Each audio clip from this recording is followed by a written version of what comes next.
Buenas tardes, mi querida familia. Vamos a continuar con este tema de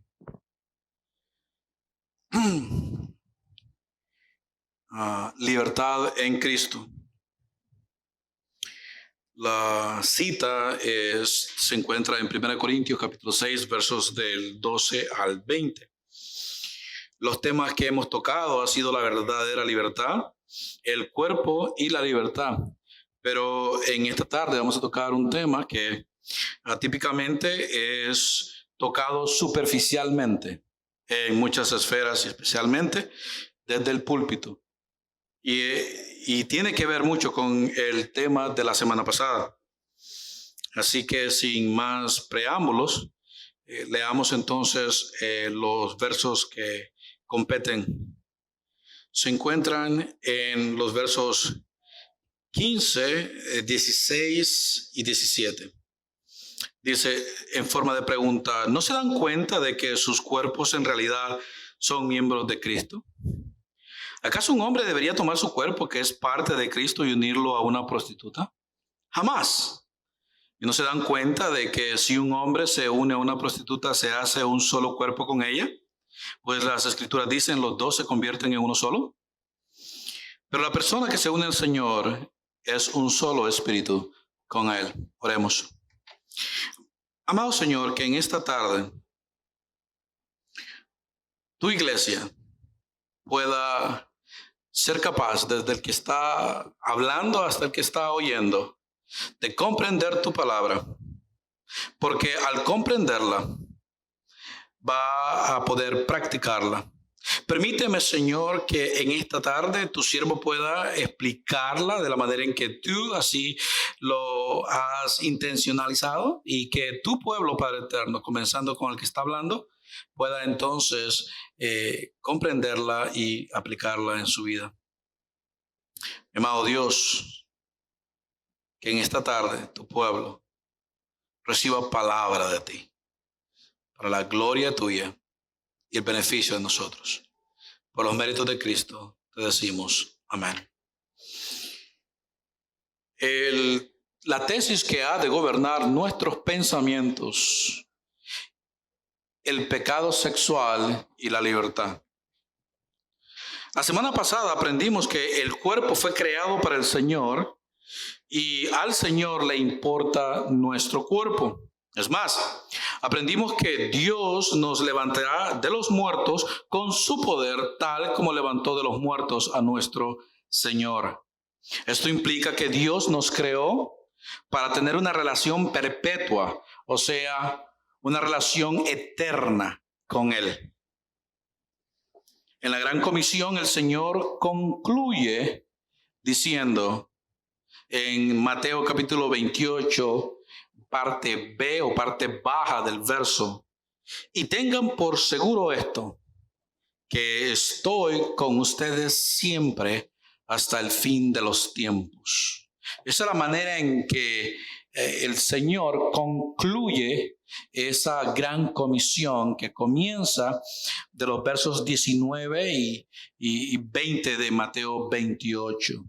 Esa gran comisión donde Él comienza diciendo que toda autoridad se le había dado a Él en los cielos y en la tierra. Esa gran comisión donde el Señor nos envía a ser discípulos, nos envía a bautizarles en el nombre del Padre, del Hijo y del Espíritu Santo. Esa comisión donde el Señor nos envía a enseñarle a los nuevos discípulos a obedecer todas las cosas que Él nos ha enseñado a nosotros. Esa gran comisión que concluye con esta gran declaración de que Él estará con nosotros hasta el fin de los tiempos. Nunca nos dejará solos. Jamás. El contexto termina implicando la importancia del cuerpo con la pregunta. Regresando a 1 Corintios 12, regresando otra vez a 1 Corintios. ¿No se dan cuenta de que sus cuerpos en realidad son miembros de Cristo? Esto de que la iglesia es el cuerpo de Cristo no solamente se encuentra en este texto, 1 Corintios 12, 27 también lo menciona. Romanos 12, del 4 al 5 también lo menciona. Colosenses 1, 18 también hace referencia a que la iglesia es el cuerpo de Cristo Jesús. Es más, Efesios capítulo 5, verso del 29 en adelante, también habla de que la iglesia es el cuerpo de Cristo. Y muchos otros versos nos enseñan de una manera tangible de que la iglesia es el cuerpo de Cristo y que Él es su cabeza. Ahora bien, el contexto a seguir comienza con dos preguntas. Y las leímos ahorita, ¿no? Pero las voy a volver a repetir. La primera dice, ¿acaso un hombre debería tomar su cuerpo, que es parte de Cristo, y unirlo a una prostituta? Él mismo hace la contestación, dice, jamás. Y entonces la segunda dice, ¿y no se dan cuenta de que si un hombre se une a una prostituta, se hace un solo cuerpo con ella? Pues las escrituras dicen, los dos se convierten en uno solo. Familia, el apóstol Pablo no era de los que, o aquella clase de persona que pudiéramos definir como una persona que huye por cualquier cosa. Mas, sin embargo, más adelante, en el verso 18, nos exhorta de la siguiente manera. Nos dice, huyan del pecado sexual. Parecería que Pablo estuviera contradiciéndose él mismo, pero en realidad no es así. La razón la da luego cuando dice, ningún otro pecado, en el mismo verso 18, afecta tanto el cuerpo como este, refiriéndose al pecado sexual. Porque la inmoralidad sexual es un pecado contra el propio cuerpo. Familia, permítanme decirles que este versículo, el 18, ha sido motivo de discusiones teológicas por muchos años. Y por eso le dedicaré un sermón a ese verso en realidad. Pero para continuar con la enseñanza de esta tarde y entender lo que Pablo está enseñando en los versos anteriores, debemos usar una buena exegesis para ver con claridad lo que viene diciendo Pablo en el contexto y lo que va a continuar diciendo a lo largo de los otros capítulos que vamos a continuar analizando en los próximos domingos. Todo esto para enseñarnos cuál es la función de nuestro cuerpo dentro del cuerpo en los planes de Dios.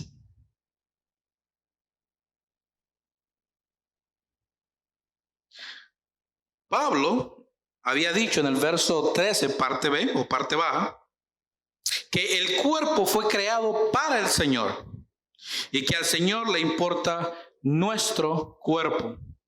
Aquí tenemos que entender dos puntos. Primeramente, el cuerpo del cristiano como individuo y el cuerpo que es la iglesia como congregación. En este caso, lo que le pasa al cuerpo del cristiano como individuo afecta a la iglesia como cuerpo de Cristo como congregación. Un ejemplo. Nuestro cuerpo está formado de muchas partes. Pero cuando le pasa algo a una parte de nuestro cuerpo, todo el cuerpo es afectado.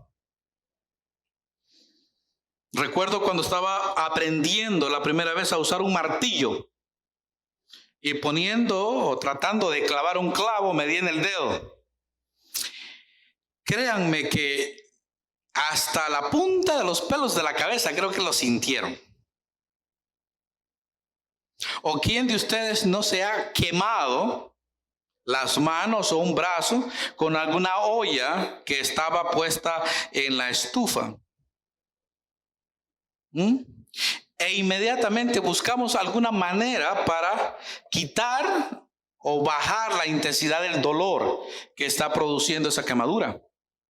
Cuando algo le pasa a una parte del cuerpo, todo el cuerpo lo siente y se duele.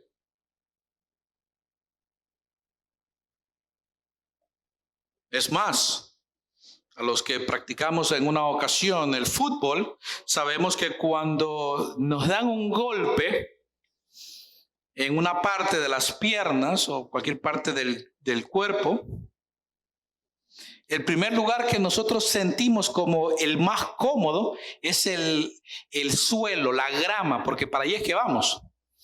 E inmediatamente adoptamos la posición fetal y empezamos a quejarnos del golpe que nos dieron. Y así muchos otros. He visto también videos de los que practican artes marciales cuando se dan un golpe donde no debe. Es para el suelo que van. Y adoptan esa posición fetal. Parece que esa posición es la que mejor acomoda el dolor.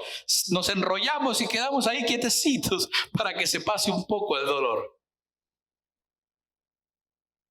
Cuando algo le pasa, repito, a una parte del cuerpo, todo el cuerpo es afectado.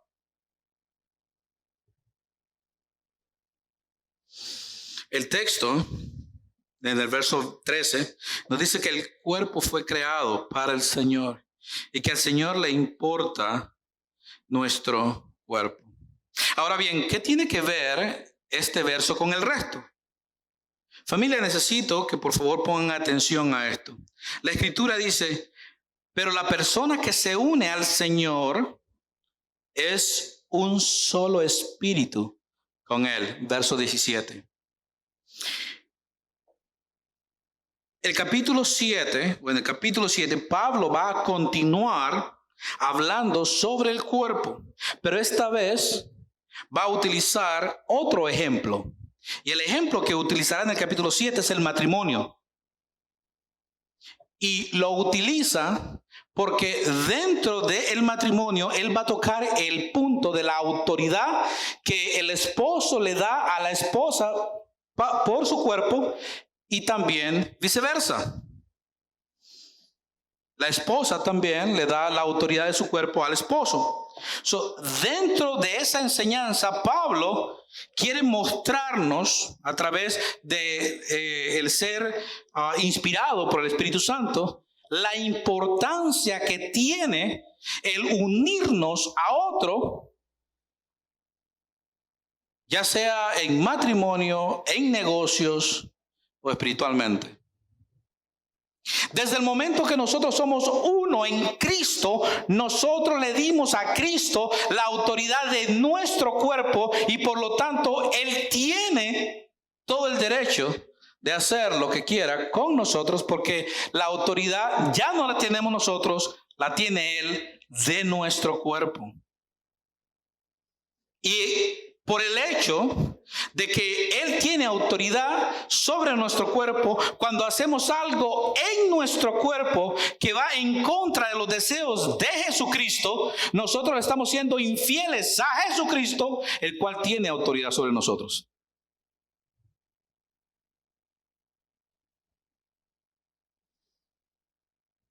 Familia, lo que hace el pecado sexual, que no hace otro pecado, es atentar contra el diseño de Dios para el cuerpo dentro del plan de redención que Dios tiene para su pueblo.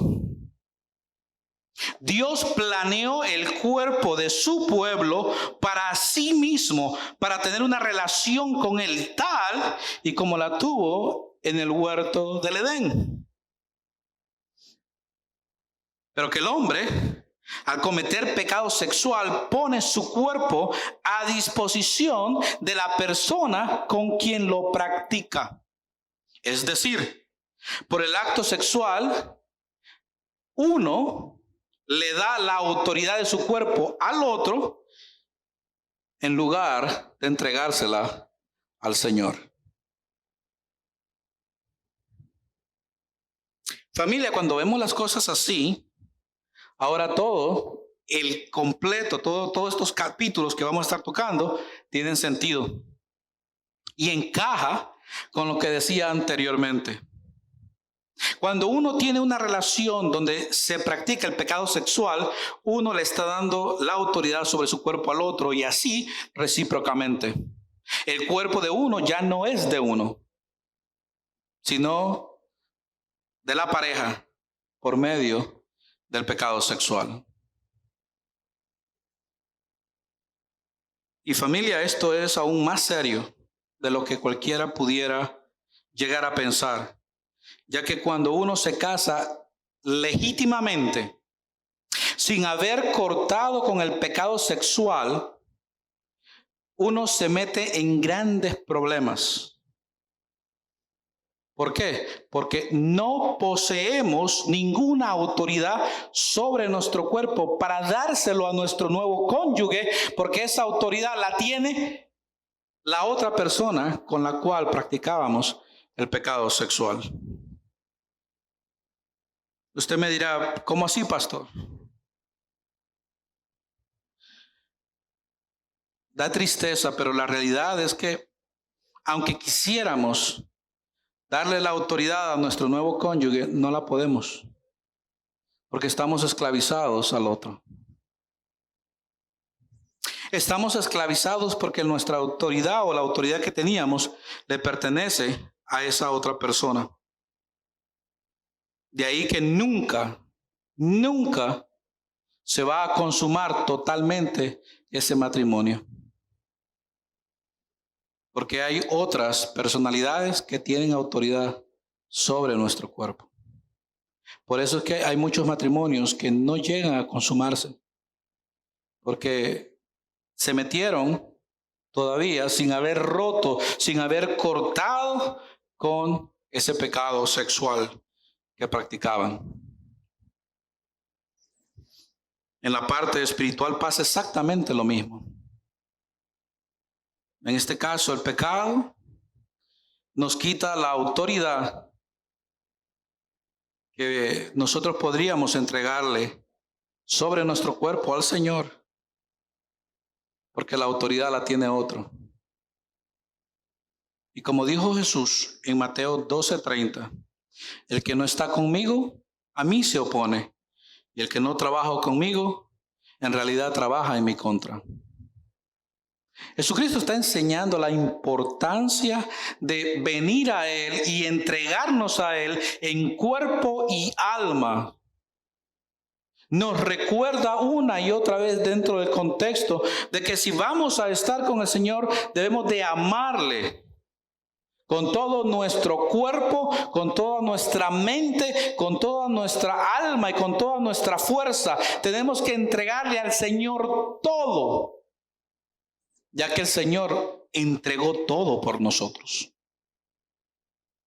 Nuestro Señor se encarnó, se humanizó por nosotros y murió muerte de cruz por nosotros. Él se entregó totalmente por nosotros y nos pide que hagamos exactamente lo mismo, que nos entreguemos completamente a Él, en cuerpo, alma y espíritu. Familia, las preguntas de los versos 15 y 16 tienen que ver con lo dicho por el mismo apóstol en su segunda carta a los Corintios, capítulos 6, versos del 14 al 18, donde dice lo siguiente: no se asocien íntimamente con los que son incrédulos. ¿Cómo puede la justicia asociarse con la maldad? ¿Cómo puede la luz vivir con las tinieblas? ¿Qué armonía puede haber entre Cristo y el diablo? ¿Cómo puede un creyente asociarse con un incrédulo? ¿Y qué clase de unión puede haber entre el templo de Dios y los ídolos? Pues nosotros somos el templo del Dios viviente.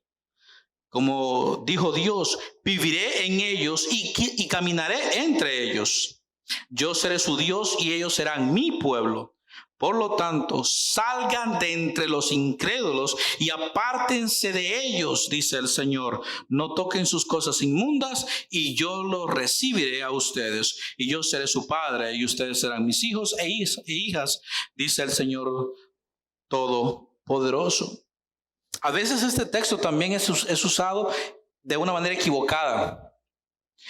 Es usada de una manera equivocada como para decirle al cristiano, tú no puedes tener amigos incrédulos. El texto no nos dice eso. El texto comienza diciéndonos que no podemos unirnos o asociarnos íntimamente con aquellos que no creen lo que nosotros creemos.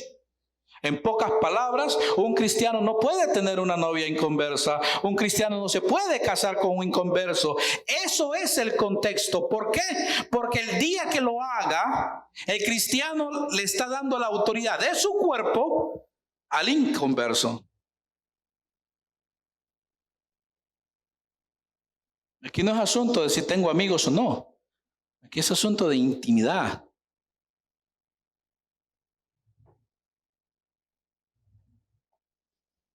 Y la respuesta a los versos 15 y 16 basado en este otro texto tienen mejor sentido, ya que resuena una y otra vez a través de toda la Biblia. Y la respuesta que Pablo nos da es jamás. Es un no rotundo. Es un no lo hagas. No te conviene. Te va a ir mal.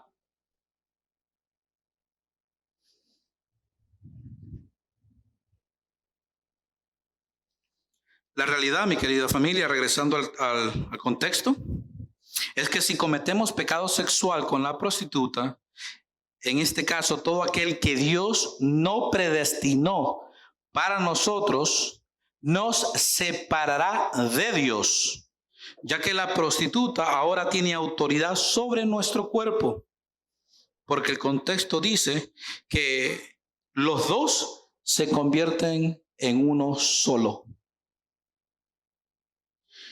Voy a ser sinceros con ustedes, mi querida familia.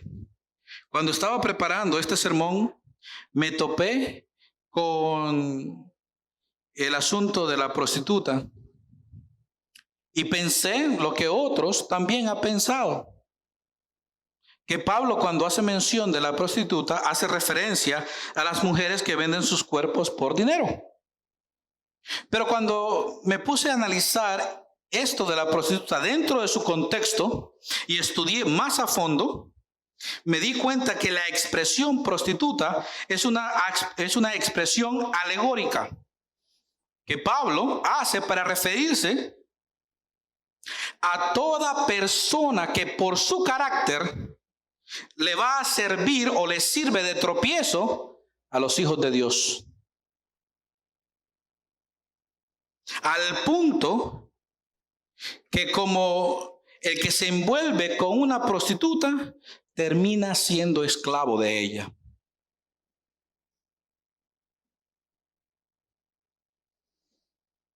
Usted dirá, pero pastor, ¿cómo así que un creyente va a cometer semejante pecado sexual?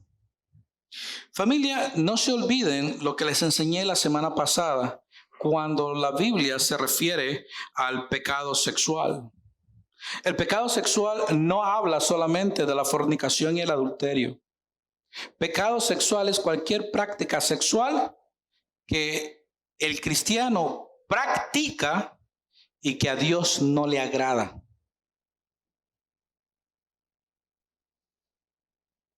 Y para expandir, incluí todas las parafilias, como las prácticas homosexuales y todos sus derivados.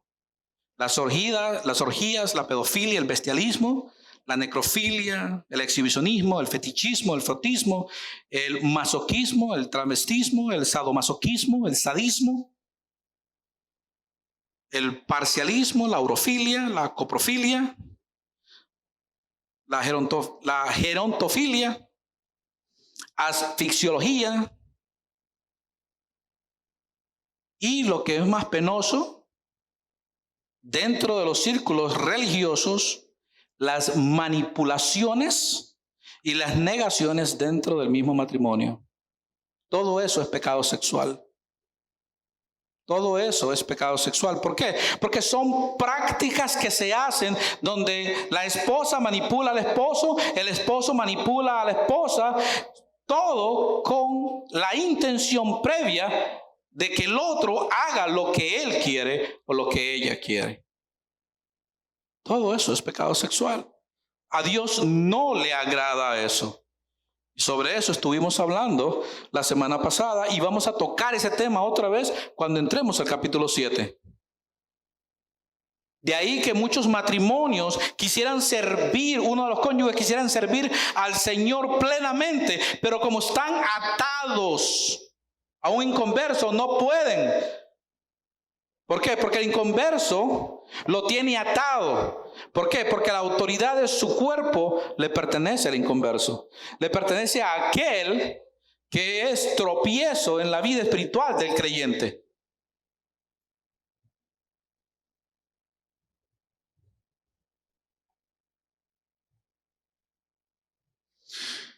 Y familia, allí es la gran batalla donde el cristiano, en conformidad a las Escrituras, quiere entregar su cuerpo al Señor.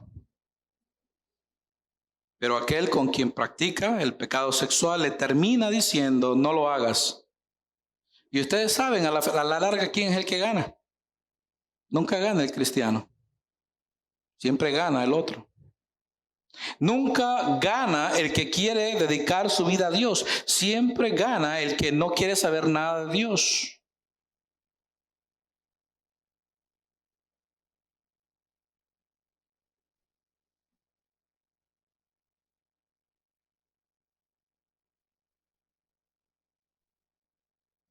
Porque el cristiano no tiene autoridad sobre su cuerpo. La tiene el otro. Y lo que es más fuerte y más penoso es que el cristiano se la concedió libremente. El día que comenzó a tener y practicar el pecado sexual con esa persona. Familia, que quede claro, el hecho de que un cristiano se case con un inconverso, eso se llama pecado sexual. Eso se llama inmoralidad sexual. ¿Por qué? Porque está en contra de los deseos de Dios para el cuerpo. Y muchas veces se ha escuchado de personas que dicen, no, yo lo voy a cambiar, yo lo voy a hacer que vaya a la iglesia. ¿Y sabe una cosa, mi familia? Es al revés. Nos sacan de la iglesia a nosotros. Y terminamos haciendo todo aquello que nunca imaginamos hacer. Y muchos de nosotros hemos regresado a los pies de Cristo por la gracia de Dios. ¿Sabe cómo? Cuando Dios transforma al inconverso y entonces a través del inconverso nosotros humilladamente regresamos a Cristo Jesús. Pero nosotros nunca pudimos llevar al inconverso acá a Cristo. Cristo tuvo que transformar al inconverso aparte de nosotros. Y regresamos nosotros a Cristo por Cristo.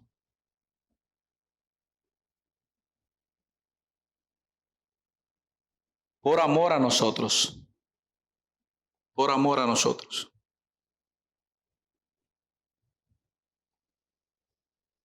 Como todo, la práctica del pecado sexual tiene consecuencias que llegan a lo funesto, mi querida familia. ¿Por qué lo digo? Porque la práctica del pecado sexual siempre va a terminar con separaciones, con rupturas. Rupturas dentro de relaciones, ya que el pecado sexual rompe las relaciones entre Dios y el creyente. Rompe las relaciones entre cónyuges, o sea, divorcios, separaciones completas. El pecado sexual rompe las relaciones entre los familiares, rompe las relaciones entre hermanos de la iglesia, rompe las relaciones entre amigos, entre vecinos, entre compañeros de trabajo y a la larga terminamos solos. Terminamos como el hijo pródigo, comiendo comida que no fue hecha para nosotros.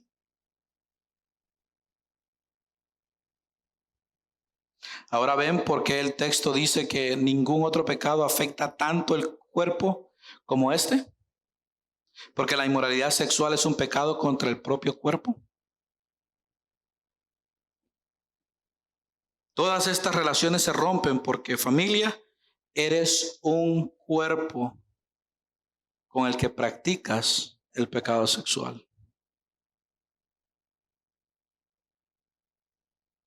Esto es algo que cada persona debe de tomarlo muy en serio. Aquellos que están solteros, a ustedes les digo esto. Pídanle a Dios sabiduría de lo alto para que les muestre a ustedes quién es aquella persona con la cual Él quiere que ustedes se casen. A los casados les digo esto.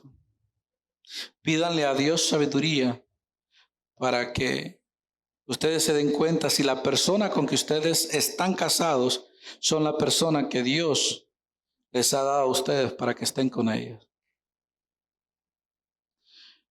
Y como muestra, les dejo esta tarea.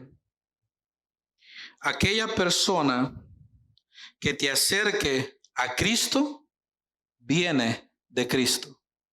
Aquella persona que te separa de Cristo no viene de Cristo.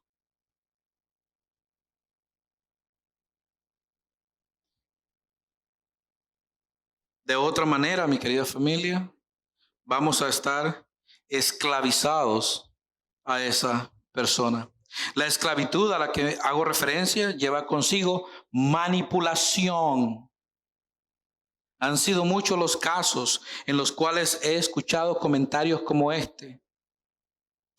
Por favor, no me abandones. Tú sabes que te necesito.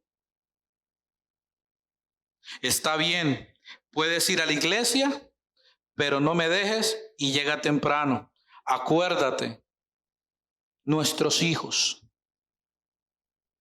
O este comentario. No permitas que nadie se entrometa en nuestras relaciones y nos separen. Tú sabes que yo te amo.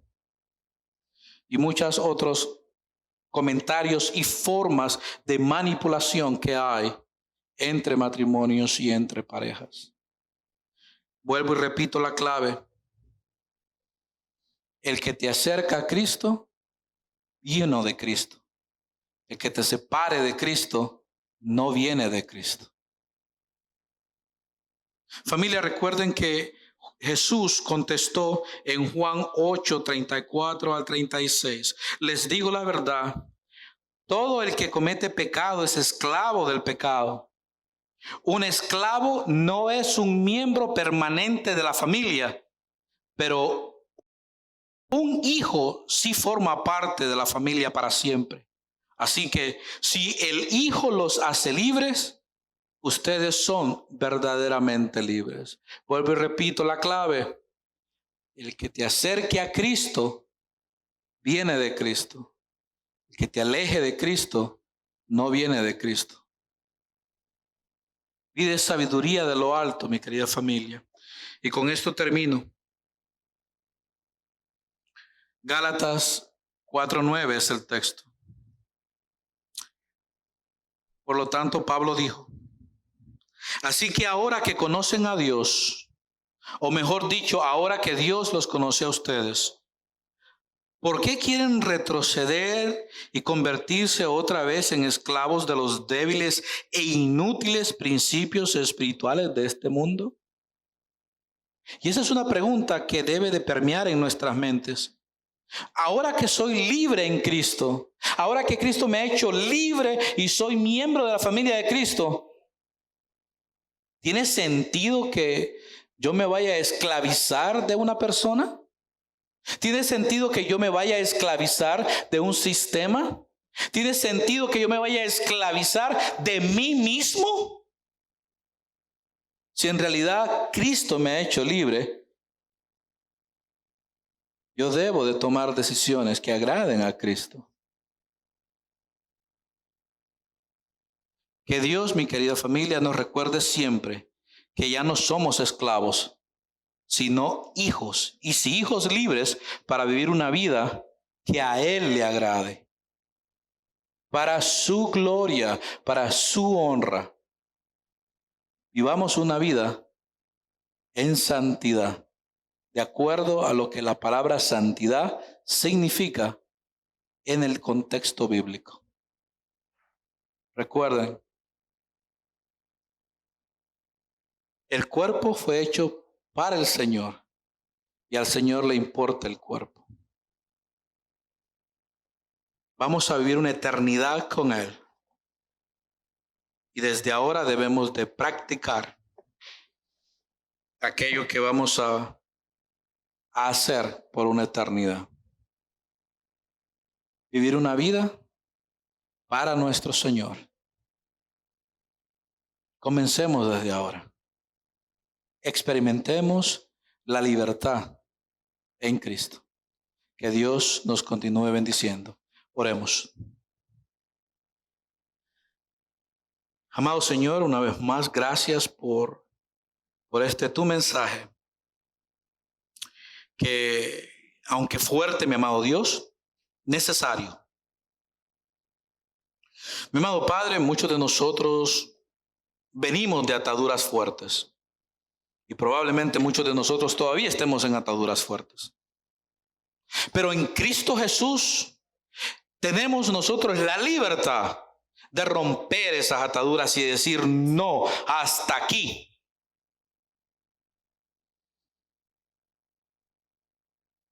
Y si tú, mi amado Dios, quieres transformar a la otra persona, amén, gloria a ti. Si la otra persona no es transformada, entonces tú primero. Tú primero, mi amado Dios. Porque de nada sirve vivir una vida en esclavitud cuando entre más me quiero acercar a ti, más me estoy alejando de ti. Ayúdanos, mi amado Dios, a entender estos principios de tu escritura, donde podamos llegar a decir un día, como dijo Pablo, para nosotros el vivir es Cristo y el morir es ganancia. Ayúdanos a vivir una vida para ti, una vida en libertad, una vida experimentando, tomar decisiones que te den gloria y honra a ti, mi amado Padre. Ayúdanos, Señor. Ayúdanos porque por nuestros propios medios continuamos siendo esclavos, Padre.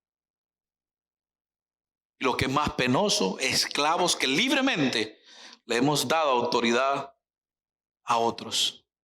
Permítenos, Señor, recobrar la libertad en ti y decir un hasta aquí. Ayúdanos, Padre eterno. Ayúdanos. Y si nosotros somos ese tropiezo para otras personas, Señor, ayúdanos a cambiar, a ser transformados, Señor, y no manipular ni esclavizar a nuestros hermanos en Cristo Jesús. Por el contrario, que nosotros seamos el vínculo de bendición, mi amado Dios, para que nuestros hermanos también experimenten una verdadera libertad. Porque ninguno de nosotros tiene la autoridad para esclavizar a nadie, Padre eterno. Al contrario, sino para vivir libres ambos en Cristo Jesús. Parejas, matrimonios, mi amado Dios, donde puedan experimentar la libertad en Cristo. Y que sea Cristo Jesús el centro de esas familias. Que sea Cristo Jesús el común denominador que amarra y mantiene juntos a estos matrimonios. Que ambos puedan experimentar un amor genuino. Un amor que solamente viene de Cristo Jesús. Y que como familia, como cuerpo de iglesia, también podamos experimentar exactamente lo mismo. Donde nadie busque esclavizar absolutamente a nadie, mi amado Padre. Por el contrario, que busquemos la libertad también, Señor. Y que como iglesia podamos ver las cosas desde la perspectiva tuya, para la gloria tuya, para la exaltación del Hijo y el beneficio de nosotros aquí. Ayúdanos, mi amado Padre. Todo esto te lo pido y te lo suplico por los méritos de Cristo Jesús. Amén y amén.